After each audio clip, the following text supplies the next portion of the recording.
One of the most common questions I get asked is how much time commitment is involved with board seats and how many board seats should I hold? And this is a bit of an evolving area of the market because a lot of boards now are becoming quite busy in terms of their activity. Even we're finding in the sort of the smaller end of the market, small private enterprises, small not-for-profits, we find that the time commitment can actually be quite high. But as a general rule, I say to people that for each board seat that you put into your board portfolio, you should allocate on average 1 day per month per seat. Now, that would be made up of a board meeting potentially, and that may be a few hours, but the real work happens offline. So you may have several hours of reading board papers, talking to your board director colleagues, assessing situations, forming your opinions. And you might have ad hoc emails and correspondence that you need to review, and you'll find that there is actually quite a bit of correspondence that sits around each board seat. So a day per month is a good allocation, but it might be more than that. And particularly if you're chairing the board of directors, you will find that that workload instantly doubles. There is a lot more work, and maybe even trebles if you are chairing and trying to coordinate all the different board members and issues of the day. So when you start to take on 3 and 4 type board seats, you can see how quickly the workload can amplify. Now, it's a big mistake to just assume that the board work is based on the number of board meetings. Often you'll be asked and required to serve on committees. And the committees are often where the bulk of the work happens in the boardroom. This is where you often write your board papers, you formulate your ideas on key challenges that business might be facing. And so you have to take into account that you might have, let's say, for example, 8 board meetings a year, but you might have 4 board meetings a year based on committees for a certain type of committee, and then you might be on a second committee, and so you might have another 4 meetings. So pretty quickly you can see that the meetings could double. So you might initially think you've got 8 meetings, but in reality you've got 16 meetings. So you have to take that all into account when you're assessing the commitments. And it's a big mistake early on in your career to take on too much responsibility, particularly if you still hold a C-suite or an executive director level role in the market, because you'll find that time commitment can really get out of balance quite quickly. I was recently on a not-for-profit, and there were some elements of that not-for-profit that weren't functioning correctly.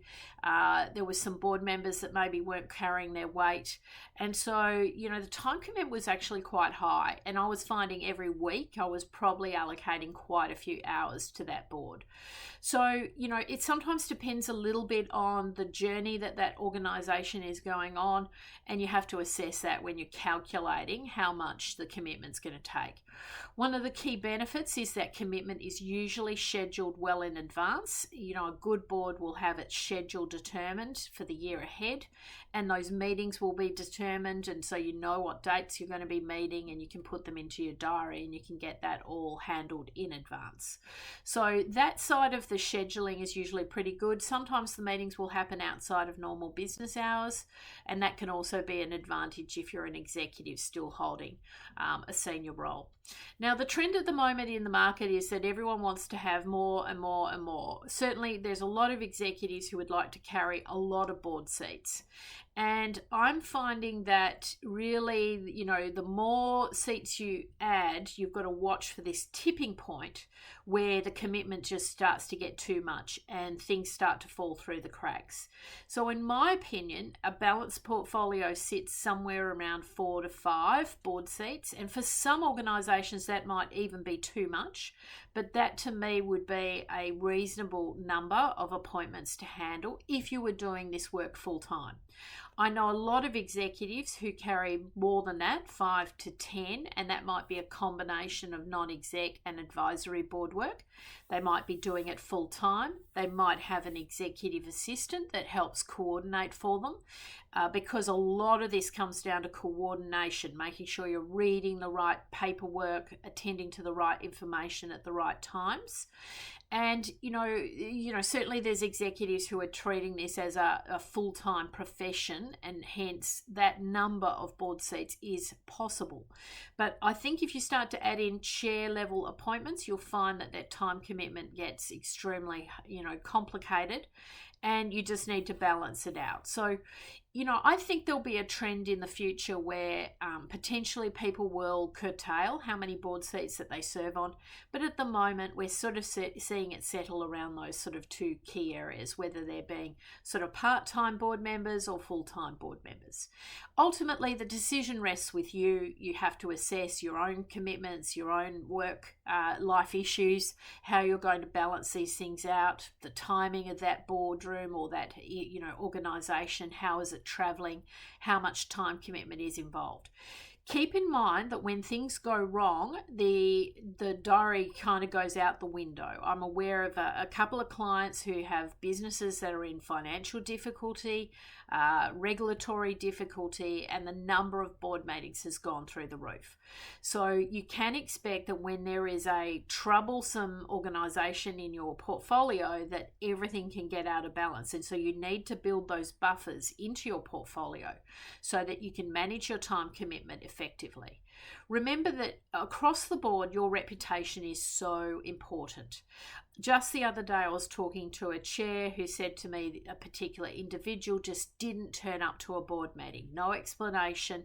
Probably got busy in that person's work, life issues, have maybe overtaken. There was some sort of reason why that person didn't extend common courtesies.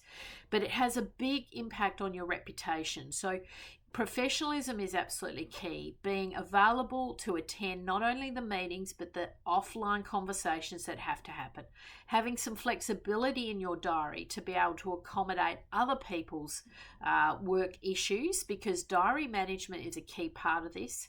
And you do have to be able to have that little bit of buffer so that if an emergency meeting is called, if there's a resignation of your CEO and you all need to get into the room, if there's a PR disaster on foot and you all need to come together, you need to have that built into your diary so that you can genuinely be a professional and do your responsibilities and add value wherever possible.